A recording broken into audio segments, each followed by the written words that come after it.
Salut à tous, c'est Benji pour ce nouveau épisode sur le développement en langage C. Et donc aujourd'hui dans cette nouvelle vidéo, nous allons voir la structure minimale du programme C, les variables et les constantes.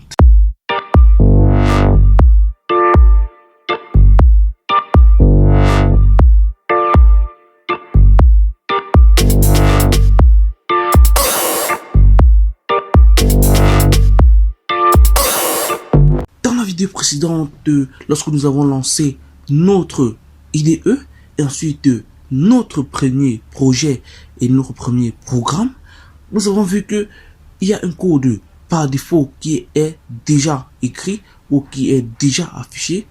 Alors, nous allons aujourd'hui expliquer par rapport, détail par détail, ce qu'est ce code ou de quoi est-ce qu'est constitué ce code. D'accord. Nous avons là ce qui est écrit juste en vert là. La première ligne, nous avons include studio.h. Là, c'est la bibliothèque. Vous voyez là encore, nous avons encore include. Là, c'est la ligne 1 et 2. C'est la zone de déclaration des bibliothèques. Comme vous voyez là, des constantes. Nous allons voir comment déclarer les constantes dans la suite de la vidéo. Et des variables globales aussi.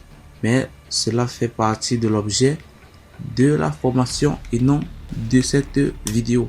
Donc abonnez-vous, mettez un pouce bleu et suivez la formation jusqu'à la fin. D'accord. Bon, après cela, vous voyez, il y a maintenant à la ligne 4 ici, nous avons le init qui a les qui s'ouvre par les accolades, autant pour moi, qui s'ouvre là. Lorsque je clique, vous voyez, il y a le vert souligne avec à la fin, ce qui signifie que ça s'ouvre là et ça se ferme là. Là, c'est la zone de déclaration des fonctions. Ça, c'est la zone des fonctions, pas déclaration, autant pour moi, ça, c'est la zone des fonctions. Donc, dans la ligne par ligne, comme je vous ai expliqué, le int là ne veut pas dire que la fonction est une fonction dois-je dire entier. Ce n'est pas une fonction de type entier, autant pour moi. Donc ne vous dites pas que la fonction est du type entier. Non, le int là, c'est juste la valeur qui est retournée à la fin de la fonction. C'est le type de la valeur retournée à la fin de la fonction. Donc vous voyez là, il y a int et 0 là, le return 0, c'est la valeur retournée. Donc 0 est du type int. Main, maintenant on entend le mot main. Vous voyez, main c'est principal, c'est juste pour dire c'est la fonction principale. Et les parenthèses là, c'est juste pour prendre en paramètre les valeurs, ou dois-je dire les variables utilisées dans la fonction. Ok, lorsque vous entrez dans les accolades là, vous voyez là, c'est la zone de déclaration ou la zone des instructions. C'est là où vous allez saisir toutes vos instructions de la fonction. Le printf, c'est la fonction d'écriture et ça permet d'afficher, ça permet juste d'afficher à l'écran le hello world qu'on a affiché la dernière fois dans la première vidéo. D'accord. Nous allons retourner maintenant dans le include std. Je vais vous expliquer à quoi est-ce qu'il sert vraiment. Le include std.h, c'est une bibliothèque qui permet de gérer les entrées et les sorties. Entrées-sorties comment? C'est-à-dire gérer les affichages à l'écran et la récupération des valeurs saisies par l'utilisateur. Donc le printf, c'est une fonction déjà prédéfinie par la bibliothèque studio.h. Et là vous voyez la bibliothèque stdlib, c'est une bibliothèque qui permet de gérer les conversions des valeurs des chaînes de caractères en nombre en entier ou en réel. Donc là par la suite, dans l'écriture des programmes plus complexes ou dans l'écriture des programmes intégrant un code ASCII, vous allez constater que vous aurez besoin de cette bibliothèque. Pour l'instant, ça ne fait pas partie de la vidéo, donc c'est pour plus tard. Avant d'entamer avec les variables, nous allons passer d'abord aux commentaires.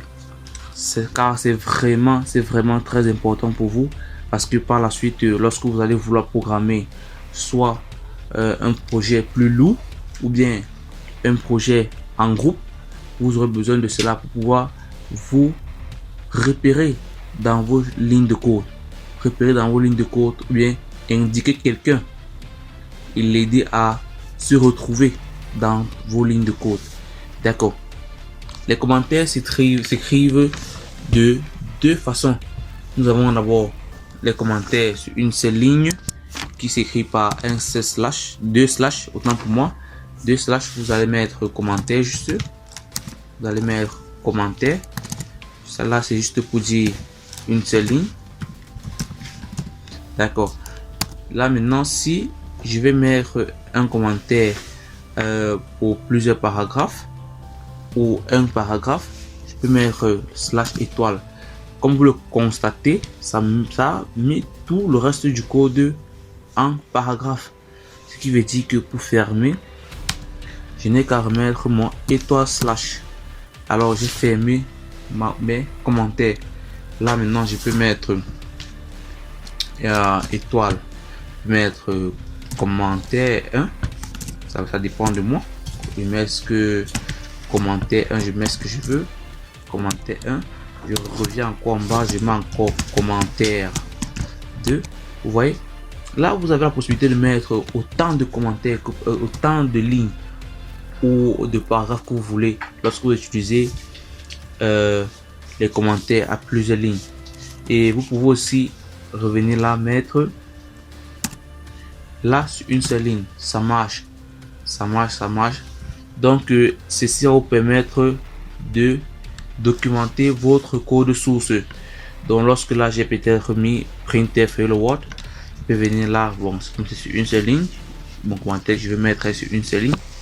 Je viens là, je mets peut-être je vais mettre juste en français bonjour le monde. Bonjour le monde. Bon, là c'est juste pour traduire. Je mets juste là bonjour le monde. Là maintenant c'est juste pour me repérer par la suite lorsque je vais revenir sur mon code source. D'accord. Maintenant que nous avons vu les commentaires, nous allons maintenant passer aux variables. D'abord, il faut savoir ce que c'est qu'une variable avant de pouvoir l'utiliser.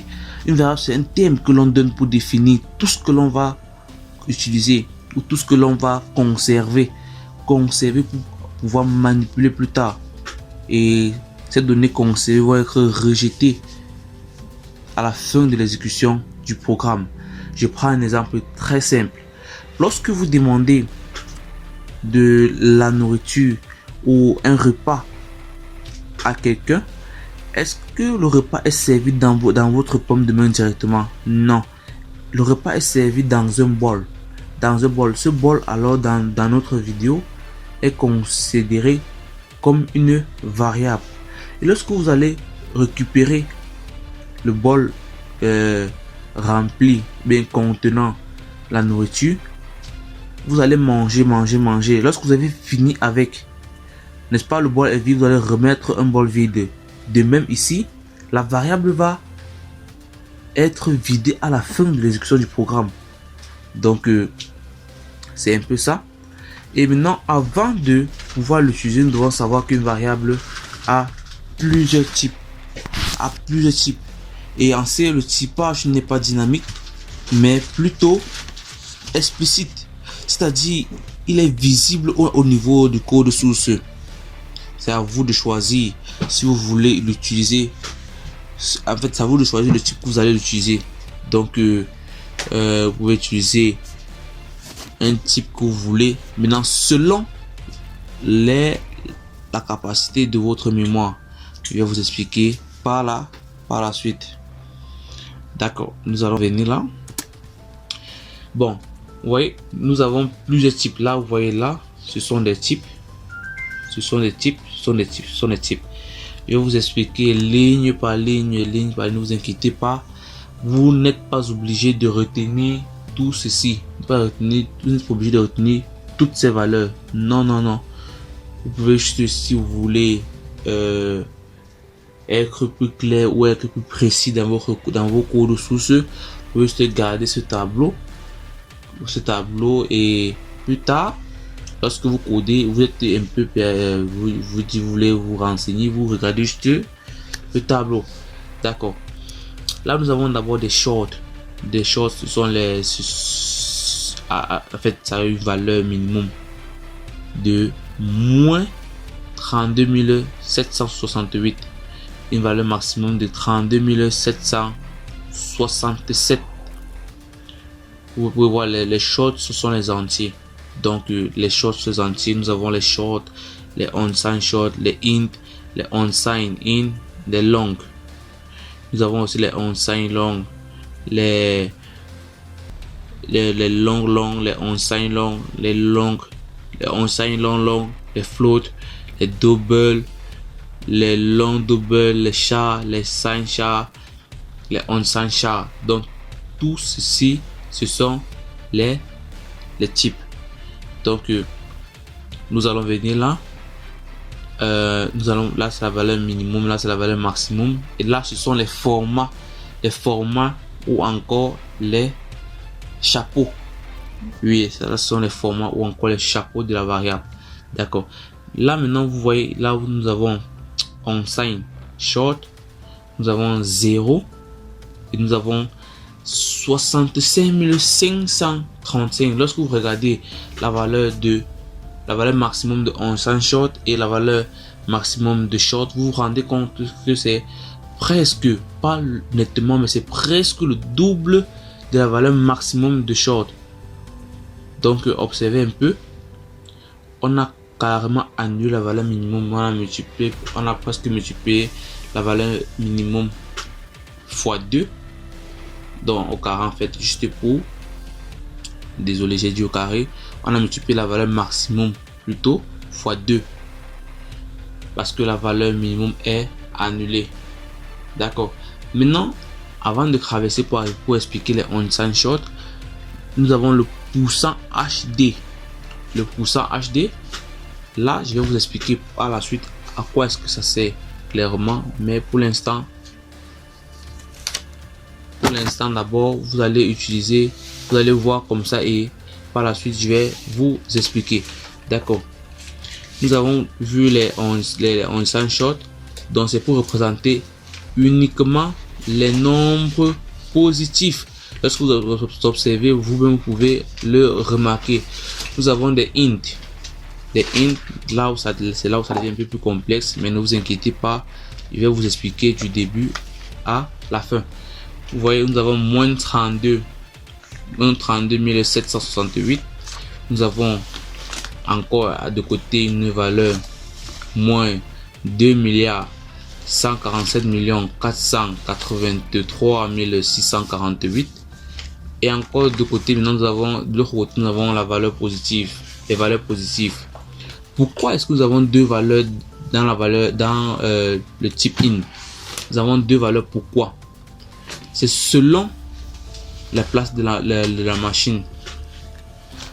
Donc c'est selon les espaces de stockage utilisés par la machine. Cela dépend maintenant de votre machine. Ça dépend de votre machine. Je vous explique. Si vous utilisez les anciennes versions de processeur, cela peut afficher lorsque vous utilisez in, ça peut stocker les valeurs de moins 32 768 à 32 767, alors que toutes les versions, les nouvelles versions de processeur stockent les valeurs de moins 2 milliards et poussière à plus de milliards et poussière. Donc c'est un peu ça, raison pour laquelle vous devez faire attention lorsque vous utilisez la valeur en fait le type int.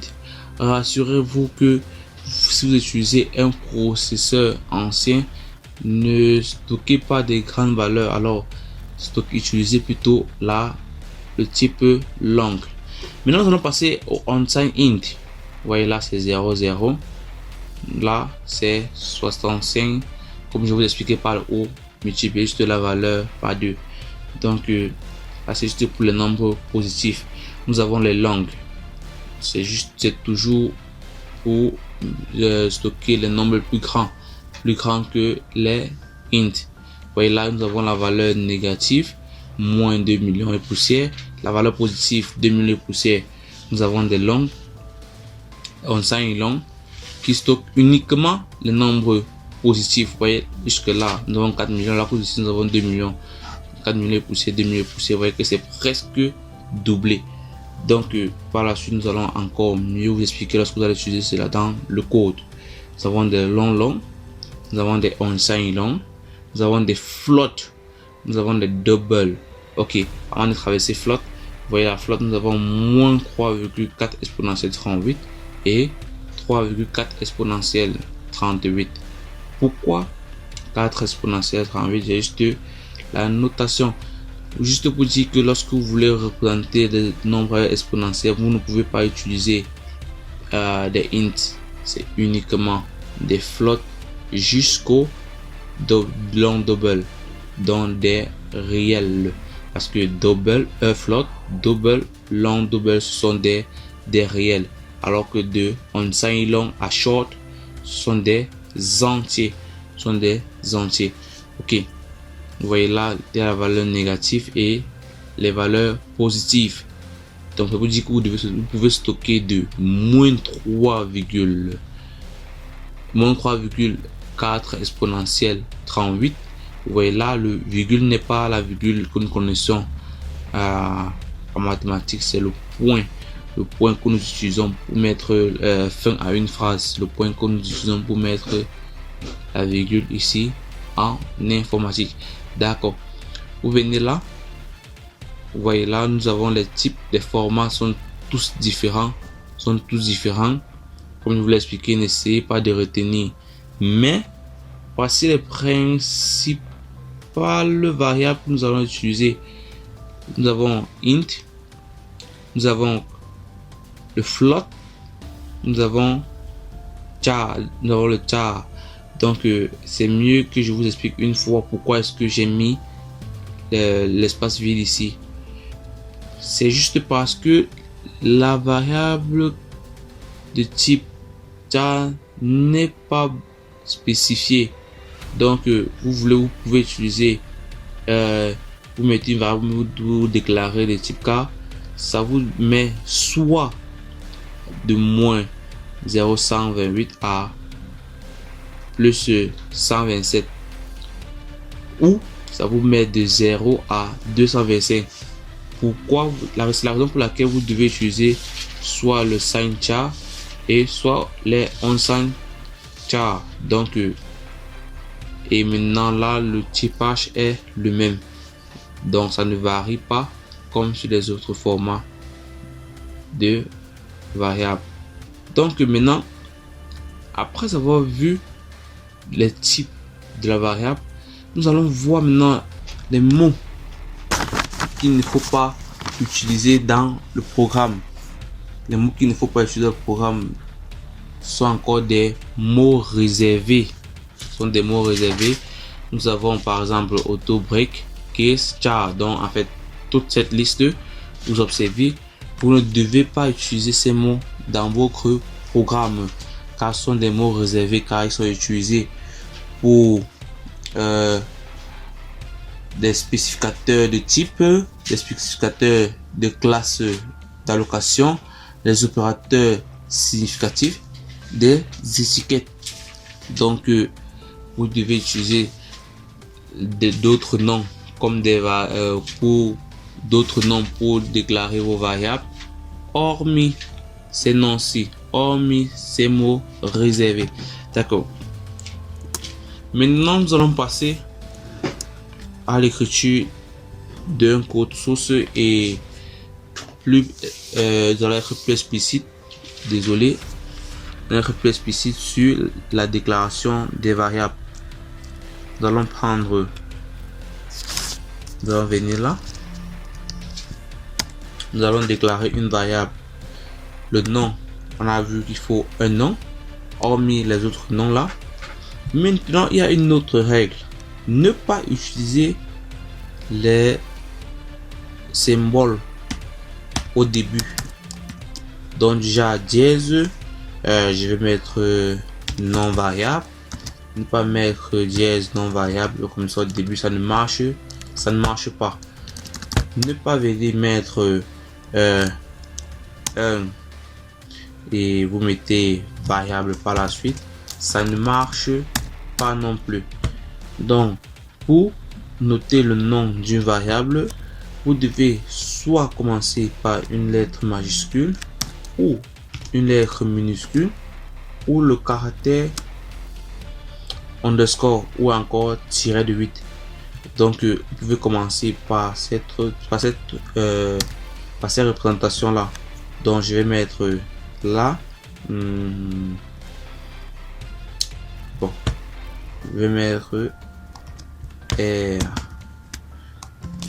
du carré. Je vais vous noter R du carré en plusieurs façons différentes pour vous montrer R du carré. Et là maintenant je vais mettre R du carré, d'accord, R du carré. Et maintenant par la suite je peux mettre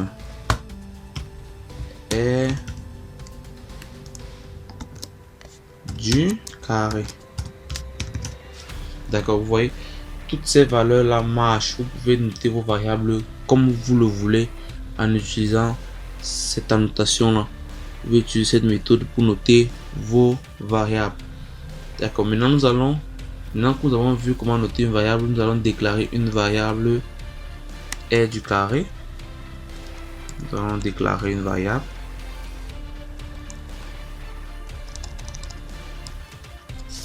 d'accord. Maintenant vous devez savoir que en C, pour déclarer une variable, nous devons commencer par le type.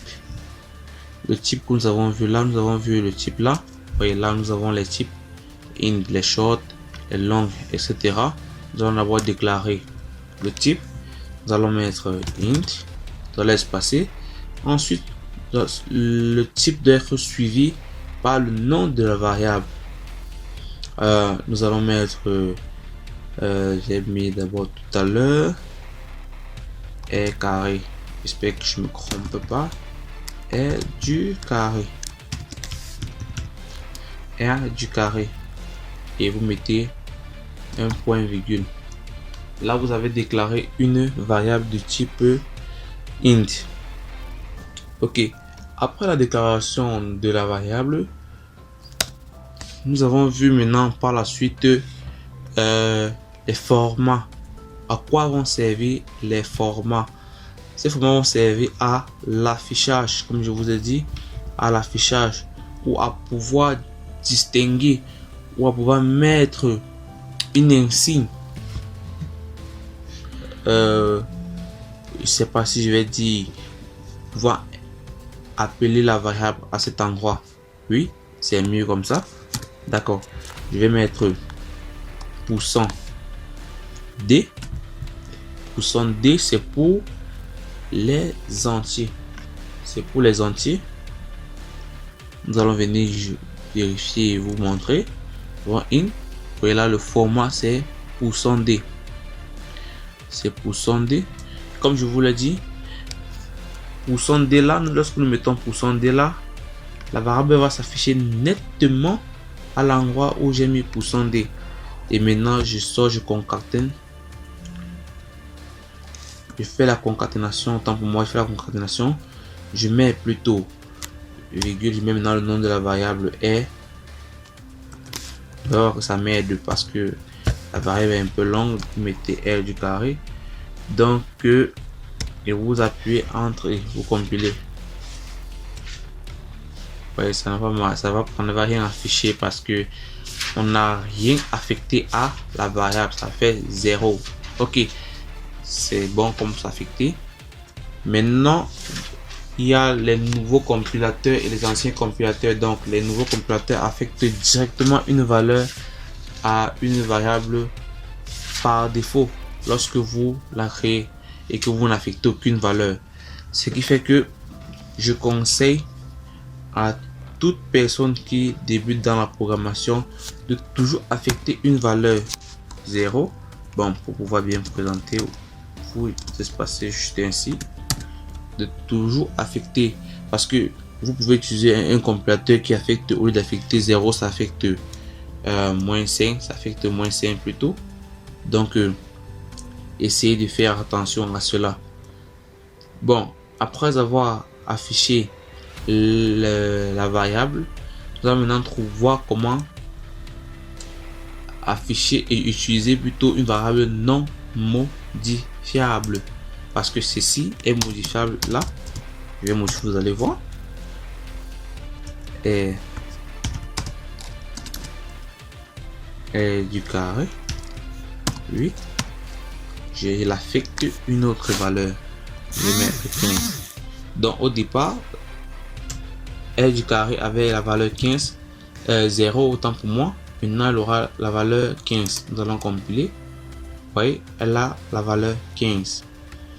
Et là maintenant, vous voyez que vous avez la possibilité de modifier. Et il y a aussi une autre possibilité d'afficher plusieurs valeurs à la fois. Je vais vous montrer. Vous entrez, on va afficher, on va déclarer une nouvelle variable. Nous allons mettre virgule, nous allons déclarer périmètre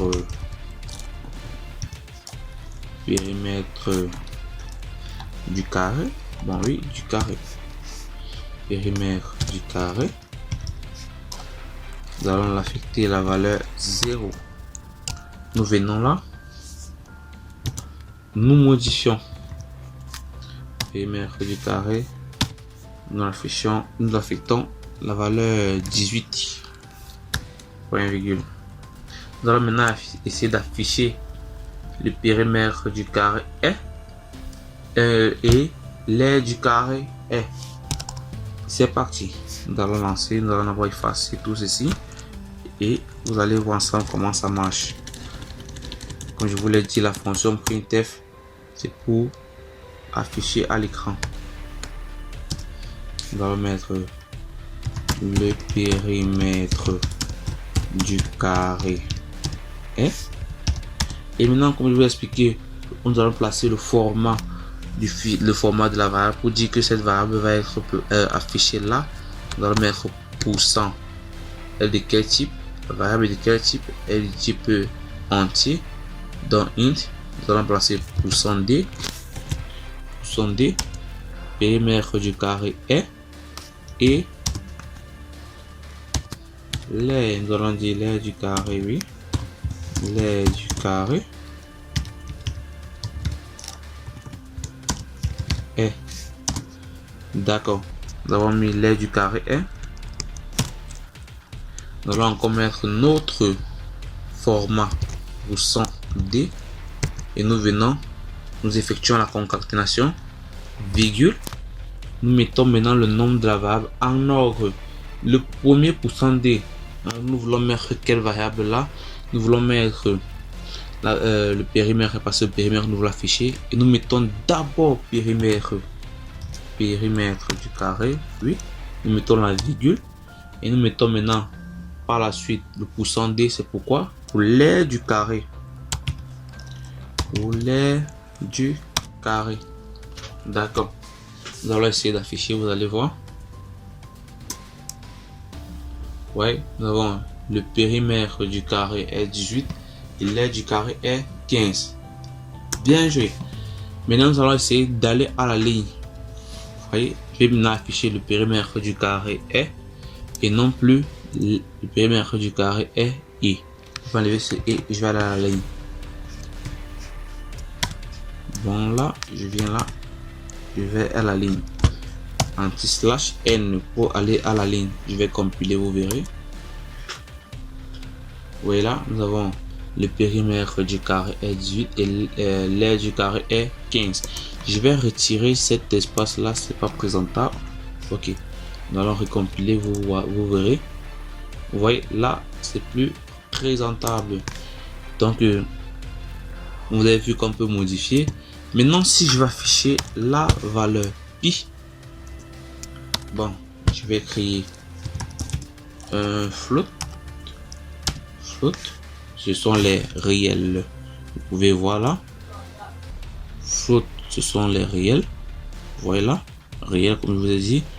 Et sa représentation c'est %f, en fait son format %f pour les réels sans exponentielle. Et lorsque ce sont les réels contenant les exponentielles, vous utilisez %e. Pour revenir, on va revenir là. On va utiliser int float, autant pour moi, on va mettre float de pi. Float pi. On va affecter la valeur 3,14 point virgule. Et on va venir afficher ici pi. On va déclarer un nouveau printf.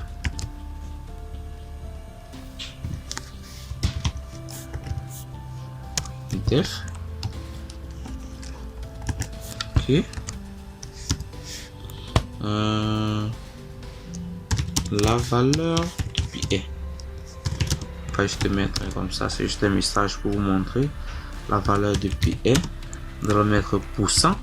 Nous allons mettre le %f parce que c'est un float. Et nous allons venir mettre la valeur maintenant pi. Point virgule. Dans l'ensemble, vous allez voir qu'il y a beaucoup de choses à corriger pour l'affichage. Ouais, ça ne part pas à la ligne. Donc lorsque vous changez, même lorsque vous quittez d'un printf à l'autre printf, ne vous dites pas que ça va à la ligne comme votre bout de code. Non, non. Venez là, après l'affichage, ou au début. Donc vous pouvez mettre là, vous pouvez mettre ainsi. Vous lancez, vous verrez que ça va. Vous voyez là, c'est parti à la ligne. Ou vous pouvez l'enlever et venir le mettre là. Pour dire que ça part à la ligne avant d'afficher la valeur de pi est. D'accord. On va compiler. Ouais, ça la même chose, ça marche. Ça marche. D'accord. Maintenant, nous allons voir que la valeur de pi peut être modifiée par la suite dans la suite du programme. Nous allons venir là. On va essayer d'affecter pi. C'est l'affectation sur le symbole égal. Par la suite, je vais vous montrer tous les opérateurs dans une prochaine vidéo. Tous les opérateurs pour les opérateurs d'affection, tout. Donc, ne vous inquiétez pas. Comment additionner, comment affecter les affectations, les comparaisons, etc. On va tout voir dans la suite de la formation. On va affecter maintenant, disons 100,03 100,03 à la valeur pi. Et nous allons afficher, vous verrez que ça a changé. Ok, vous voyez c'est 100,0. J'ai mis 0,3 ou 0,2. Ouais, 0,3. Ok, ça a changé. Là, ça a converti juste. Là, c'est juste une conversion. Ça a essayé de 100,029. Parce qu'après, si on va arrondir cela par excès, vous verrez ça va donner 100,03. D'accord. Maintenant, vous voyez que ce n'est pas beau, ou ce n'est pas logique, ou c'est pas clair qu'une valeur comme pi qui ne change pas puisse être changée dans la suite du programme. Ça ne donne pas. Donc, nous allons voir comment empêcher cela. Nous allons juste venir là. Nous allons mettre ce petit mot const espacé. Vous voyez que la raison pour laquelle on ne demande pas mettre, ne peut utiliser ça comme nom de la variable. Vous voyez, c'est la raison pour laquelle on demande d'utiliser les mots réservés, comme vous pouvez le voir là. Ouais, désolé, voilà, comme vous pouvez le voir là, const. Ok, vous voyez là, const est un mot réservé, donc il est utilisé pour une raison, avec une raison spécifique pour l'utiliser. Vous venez là pour l'exécuter. Vous allez voir que je vais encore essayer d'affecter. Bon, je vais d'abord afficher, vous verrez. Là, j'affiche. 3,14. Lorsque j'essaie de changer la valeur de pi, je mets pi égale à 100, comme j'ai dit, 100,03 point virgule. J'essaie d'afficher, vous verrez, il y a une erreur. On me dit que je ne peux pas changer, la valeur de pi. Je ne peux pas changer la valeur de pi.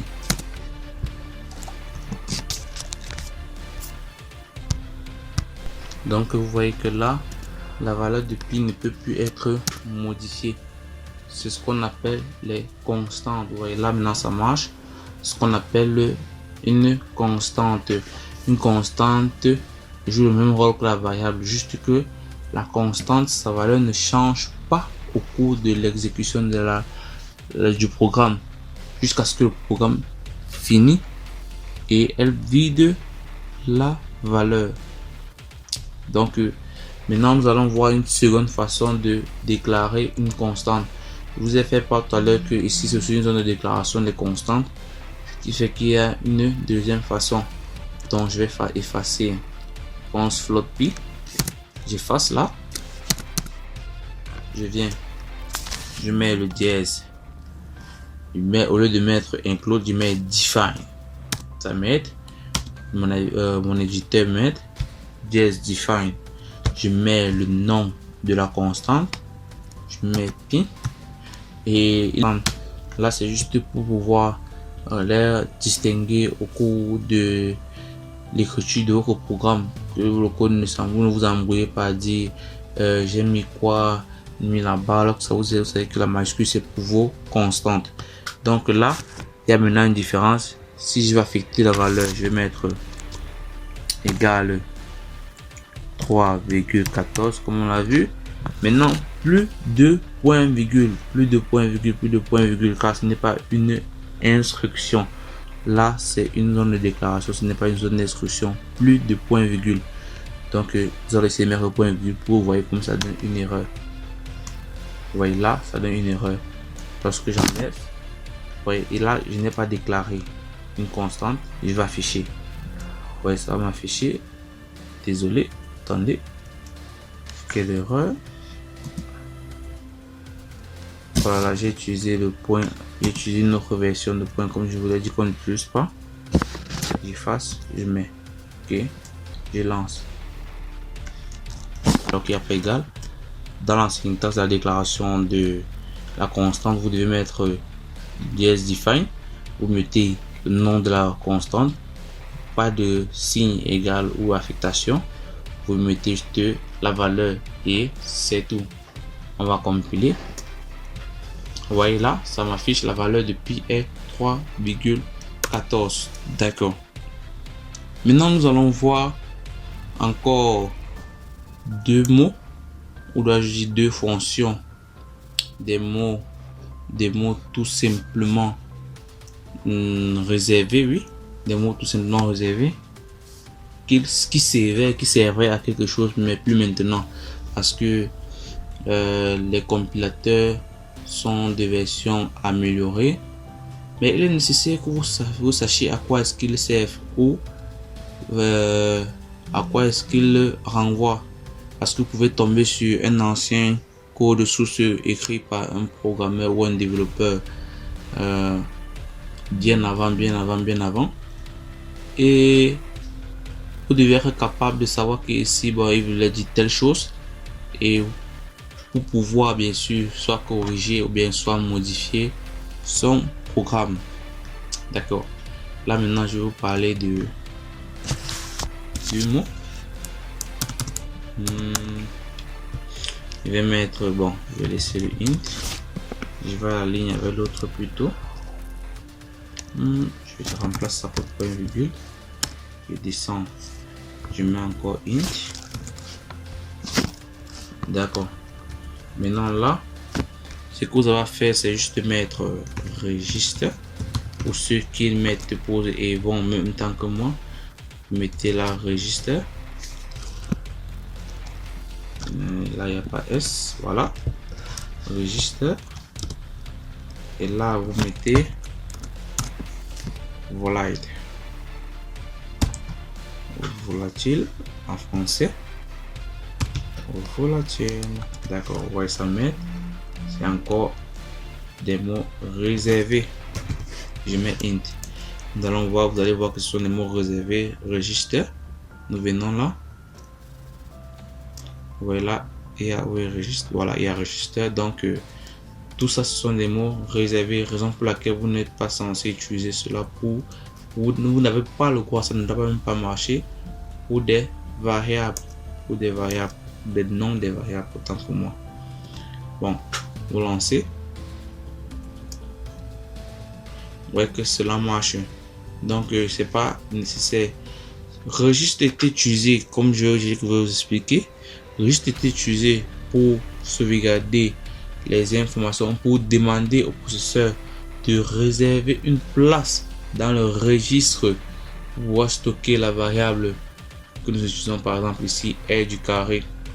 Donc, pour ceux qui ne savent pas, lorsque nous avons le processeur, il y a une place qu'on appelle pour les registres. C'est la partie qui stocke et permet de stocker les données et de les traiter plus rapidement. Sa taille n'est pas assez grande. Elle peut avoir au trop bon, pour les nouveaux processeurs, elle peut arriver à au trop 68 mégas. Oui, au trop. Donc vous demandez la variable demande ou le programme, ou dois-je dire encore mieux le compilateur, parce que après la machine c'est le compilateur, donc c'est le compilateur qui communique avec la machine, c'est le compilateur qui est le maître du programme, c'est lui qui communique avec la machine. Le compilateur va demander à la machine de lui réserver une place dans le registre pour la variable r du carré de la taille int. Donc maintenant c'est là que je vous expliquer pour les octets. Pour la taille c'est int. Maintenant si votre int, si vous utilisez une ancienne version de processeur, vous mettez le int, ça va faire moins 32,7068, d'où 2 octets, et là c'est 4 octets. Donc ça va réserver 2 octets d'espace pour votre variable dans le registre. Donc c'est ça que c'est maintenant les valeurs minimum et valeurs maximum des int que vous voyez là.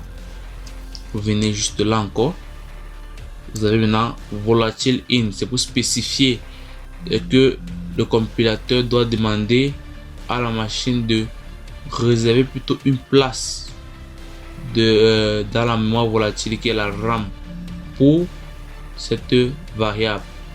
Donc ce n'est plus nécessaire parce que le programme nous aide déjà, ou dois-je dire le compilateur nous aide déjà à faire tout cela, donc nous n'avons plus besoin de mettre tous ces michi pour dire mais non, mais plutôt dans le registre, mais dans la mémoire volatile. Non, les nouvelles versions de compilateur nous aident. C'était nécessaire avant parce que les programmeurs d'avant, ou bien dois-je dire les programmes d'avant, ne pouvaient pas s'exécuter si on mettait tout simplement les int, parce qu'il y a des endroits qui nécessitent des calculs plus rapides, et où des calculs ne devront pas être calculés par le registre ou stockés dans le mémoire du registre.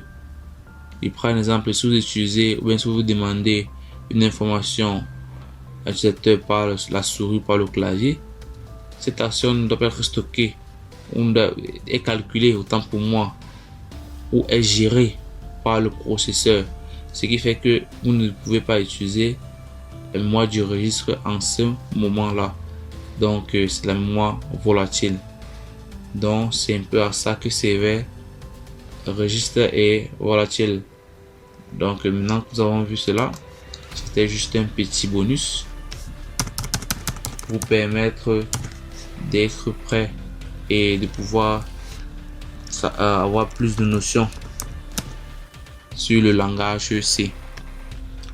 Bon, c'était tout pour cette vidéo.